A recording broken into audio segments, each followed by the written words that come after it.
हजरत इब्राहिम अलैहिस्सलाम के पिता आजर बहुत बड़े मूर्ति पूजक थे। वे खुद मूर्तियां बनाते और उनकी पूजा करते थे। एक दिन उन्होंने जवान इब्राहिम को बुलाकर कहा, बेटा इब्राहिम, इन मूर्तियों को बाजार में बेच कर आओ। उस समय हजरत इब्राहिम अलैहिस्सलाम को नबूवत नहीं मिली थी, इसलिए वे जिज्ञासावश पूछ बैठे, अब्बा जान, इन मूर्तियों की ताकत और शक्ति क्या है? बेटे के मुंह से ऐसा सुनकर आजर बोले, बेटा यही मूर्तियां हमारे भगवान हैं।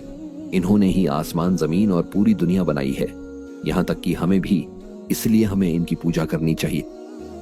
यह कहकर उन्होंने मूर्तियों को एक टोकरी में रखा और इब्राहिम अलैहिस्सलाम के सिर पर रख दिया। इब्राहिम अलैहिस्सलाम टोकरी लेकर बाजार की ओर निकल पड़े। रास्ते में उन्हें पेशाब करने की जरूरत महसूस हुई तो उन्होंने टोकरी जमीन पर रख दी और चले गए। जब लौटे तो देखा कि मूर्तियों के शरीर गीले हो गए हैं। यह देखकर उन्होंने मूर्तियों से पूछा, क्या बात है, तुम्हारे शरीर गीले क्यों हैं? लेकिन मूर्तियां तो बोल ही नहीं सकती थी, इसलिए कोई जवाब नहीं आया। तभी उन्होंने देखा कि पास में एक कुत्ता खड़ा था और उसके नीचे से पानी टपक रहा था। यह देखकर हजरत इब्राहिम अलैहिस्सलाम समझ गए कि कुत्ते ने मूर्तियों पर पेशाब कर दिया है। गुस्से में वे चिल्लाए, तुम तो भगवान हो, तुमने आसमान, जमीन और इंसानों को बनाया है, तो फिर इस मामूली कुत्ते से अपना बचाव क्यों नहीं कर सके? जब कुत्ता तुम पर पेशाब कर रहा था तब तुम भागे क्यों नहीं, या कुत्ते को भगाया क्यों नहीं? तुम कैसे भगवान हो जो खुद को भी नहीं बचा सकते? यह कहकर उन्होंने मूर्तियों को टोकरी में डाला, उन्हें नदी में ले जाकर धोया और फिर एक लाइन में खड़ा कर दिया। इसके बाद बोले, अगर तुम सच में भगवान हो तो खुद से बाजार तक चलकर आओ, मैं आगे चलता हूं, तुम मेरे पीछे पीछे आओ। फिर वे चलने लगे। कुछ कदम बाद पीछे मुड़कर देखा तो मूर्तियां वहीं की वहीं खड़ी थी।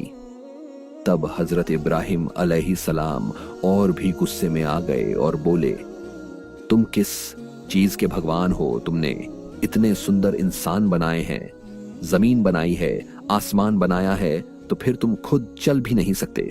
मैं तुम्हें भगवान कतई नहीं मान सकता। इसके बाद उन्होंने एक रस्सी निकाली और सभी मूर्तियों की कमर में बांध दी। रस्सी का एक सिरा अपने हाथ में पकड़ा और मूर्तियों को घसीटते हुए बाजार की ओर चल पड़े।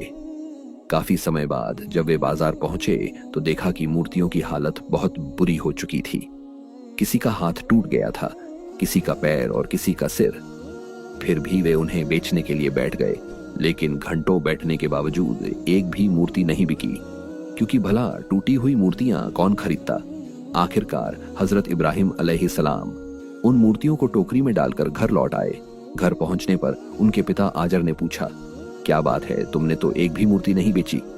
इब्राहिम अलैहिस्सलाम बोले, अब्बा जान, यह मूर्तियां कैसे बिकती? यह तो सब टूटी हुई हैं, और टूटी हुई मूर्तियों को कोई नहीं खरीदता। आजर ने हैरानी से पूछा, लेकिन ये मूर्तियां टूटी कैसे? तुम तो अच्छी मूर्तियां लेकर गए थे। इब्राहिम अलैहिस्सलाम ने हंसकर जवाब दिया, अब्बा जान, जब मैं इन्हें बाजार ले जा रहा था तो टोकरी में ही इन मूर्तियों ने आपस में लड़ाई शुरू कर दी। एक मूर्ति कह रही थी, मेरी ताकत ज्यादा है। दूसरी कह रही थी, नहीं, मेरी ताकत ज्यादा है। इस तरह वे अपनी शक्ति और प्रभुत्व को लेकर आपस में लड़ने लगी और इसी लड़ाई में सबके हाथ पैर टूट गए। यह सुनकर आजर गुस्से से बोले, हीम, क्या तुम मुझे बेवकूफ समझते हो? यह मूर्तियां आपस में कैसे लड़ सकती हैं? इनके पास कोई ताकत नहीं है। तब हजरत इब्राहिम अलैहिस्सलाम गंभीर होकर बोले, अब्बा जान, अगर इन मूर्तियों में खुद को बचाने की भी ताकत नहीं है तो यह सुंदर आसमान, जमीन और इंसानों को कैसे बना सकती है? फिर यह भगवान कैसे हो सकती है? आप इन मूर्तियों को भगवान क्यों मानते हैं और इनकी पूजा क्यों करते हैं? हजरत इब्राहिम अलैहिस्सलाम की यह बात सुनकर आजर के पास कोई जवाब नहीं था। वे चुपचाप वहां से चले गए। इसके बाद हजरत इब्राहिम अलैहिस्सलाम अपने सच्चे रब की तलाश में लग गए। आखिर कौन है जिसने इतनी खूबसूरत दुनिया बनाई? किसने इंसान को इतनी बेहतरी से बनाया? वे बेचैन हो गए और सृष्टि के असली रचना को खोजने के लिए सोचने लगे।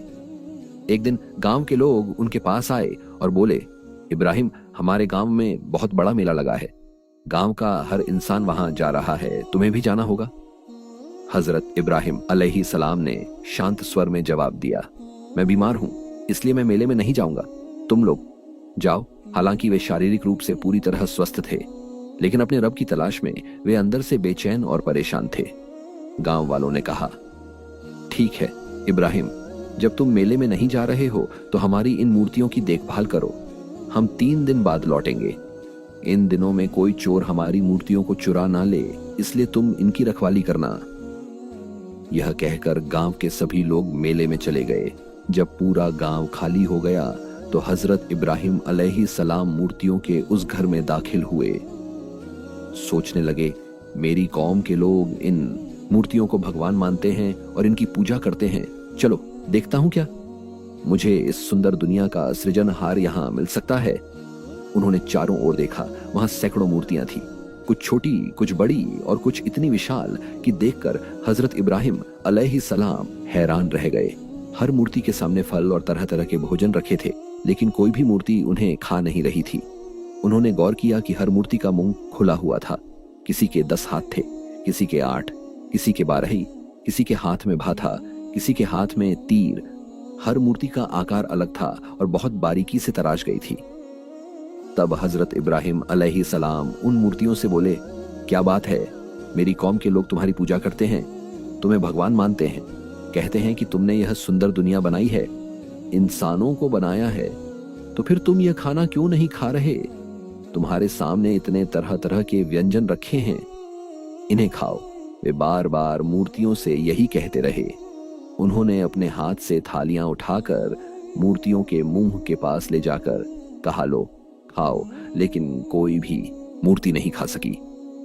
हजरत इब्राहिम अलैहिस्सलाम गुस्से में बोले, तुम किस तरह के भगवान हो? तुमने इस खूबसूरत दुनिया को कैसे बनाया?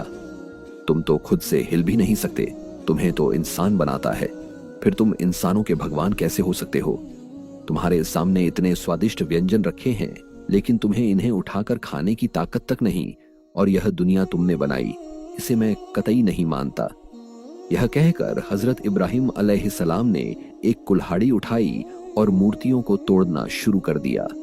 उन्होंने सैकड़ों मूर्तियां तोड़ डाली और सबसे बड़ी मूर्ति के कंधे पर कुल्हाड़ी रखकर वहां से चले गए। 3 दिन बाद जब गांव के लोग मेले से लौटे और पूजा करने के लिए मंदिर पहुंचे तो उन्होंने देखा कि सारी मूर्तियां टूटी पड़ी हैं। वे चिल्लाने लगे, हम बर्बाद हो गए, हमारी सारी मूर्तियां तोड़ दी गई। तभी किसी ने कहा, याद है मेले पर जाने से पहले हमने इब्राहिम को मूर्तियों की रखवाली के लिए छोड़ा था, मुझे लगता है उसने ही यह सब किया है। सुनते ही बाकी लोग बोले, हाँ तुम सही कह रहे हो। फिर वे हजरत इब्राहिम अलैहिस्सलाम के पास गए और गुस्से से बोले, इब्राहिम, हमने तुम्हें इन मूर्तियों की रखवाली के लिए छोड़ा था, तो फिर इनका यह हाल कैसे हुआ? हजरत इब्राहिम अलैहिस्सलाम ने चतुराई से जवाब दिया, मुझे क्या पता, वह जो सबसे बड़ी मूर्ति है जिसके कंधे पर कुल्हाड़ी रखी है, उसी से पूछो, शायद उसी ने छोटी मूर्तियों को तोड़ा होगा, क्योंकि उसमें सबसे ज्यादा ताकत है। यह सुनकर गांव के लोग बोले, इब्राहिम, क्या तुम हमें बेवकूफ बना रहे हो? यह मूर्ति दूसरी मूर्तियों को कैसे तोड़ सकती है? इसमें तो कोई ताकत ही नहीं है, इसका अस्तित्व भी तो हमने ही बनाया है। तब हजरत इब्राहिम अलैहिस्सलाम गंभीर होकर बोले, अगर इस मूर्ति में खुद की भी कोई ताकत नहीं है तो यह तुम्हारा भगवान कैसे हो सकता है, जिसे तुमने खुद बनाया? उसकी पूजा क्यों करते हो? इस मूर्ति के शरीर पर अगर एक मक्खी भी बैठ जाए तो यह उसे हटा तक नहीं सकती, तो फिर ऐसी मूर्ति भगवान कैसे हो सकती है? हजरत इब्राहिम अलैहिस्सलाम की यह बातें सुनकर गांव के लोग समझ गए कि मूर्तियां तो इब्राहिम ने ही तोड़ी हैं, लेकिन उनकी दलीलें इतनी तगड़ी थी कि किसी के पास कोई जवाब नहीं था। वे सब सिर झुकाकर चुपचाप वहां से चले गए। फिर एक रात हजरत इब्राहिम अलैहिस्सलाम ने आसमान की ओर देखा। वहां बड़े बड़े चमकते तारे नजर आ रहे थे। उन्होंने सोचा, आसमान में यह खूबसूरत और चमकते तारे हैं, जरूर यही मेरे रब होंगे। लेकिन कुछ देर बाद उन्होंने देखा कि तारों से भी बड़ा और ज्यादा चमकदार एक शानदार चांद आसमान में निकल आया। तब उन्होंने कहा, नहीं तारे नहीं, यह चांद मेरा रब होगा, क्योंकि यह उनसे बड़ा और ज्यादा चमकदार है। पर अगले दिन सुबह होते ही वही तारे और चांद सब गायब हो गए। तब हजरत इब्राहिम अलैहिस्सलाम ने सोचा, जो खुद ही डूब जाता है और खत्म हो जाता है, वह कभी मेरा रब नहीं हो सकता। फिर कुछ समय बाद सूरज निकला। उन्होंने देखा कि यह चांद और तारों से भी बहुत बड़ा और ज्यादा रोशनी देने वाला है। तब वे बोले, यकीनन यह सूरज ही मेरा खुदा होगा। लेकिन दिन के अंत में सूरज भी डूब गया। तब हजरत इब्राहिम अलैहिस्सलाम ने कहा, नहीं, यह सूरज मेरा खुदा नहीं हो सकता। जो चीज खुद डूब जाए और खत्म हो जाए वह मेरा खुदा कैसे हो सकती है। इस तरह हजरत इब्राहिम अलैहिस्सलाम सृष्टि के असली सृजन हार को खोजते रहे। वे बेचैन थे, हर रोज नई चीजों में अपने रब को ढूंढने की कोशिश करते, लेकिन हर बार निराश हो जाते। आखिरकार जब हजरत इब्राहिम अलैहिस्सलाम सही उम्र में पहुंचे तो अल्लाह रब्बुल आलमीन ने उन्हें नबी घोषित कर दिया। फरिश्ता जिब्राइल अलैहिस्सलाम उनके पास आए और संदेश दिया, हे इब्राहिम, तुम अल्लाह ताला के नबी और पैगंबर हो। जिस सच्चे धर्म और सच्चे दीन की तलाश तुम कर रहे थे, अल्लाह रब्बुल आलमीन ने वह सच्चा दीन तुम्हें दिया है। वही अल्लाह इस धरती के सृष्टा है। इस खूबसूरत दुनिया और इंसानों को अल्लाह ने ही बनाया है। अब तुम्हारी जिम्मेदारी है तुम इस सच्चाई को सब तक पहुंचाओ ताकि लोग जान सकें कि उनका असली रब कौन है। अल्लाह रब्बुल आलमीन ने तुम्हें नबी बना दिया है। तो दोस्तों, यही थी हमारी आज की कहानी। आपको कैसी लगी हमें कमेंट में जरूर बताएं। आज के लिए बस इतना ही। आप खुश रम स्वस्थ रहें। अल्लाह हाफिज।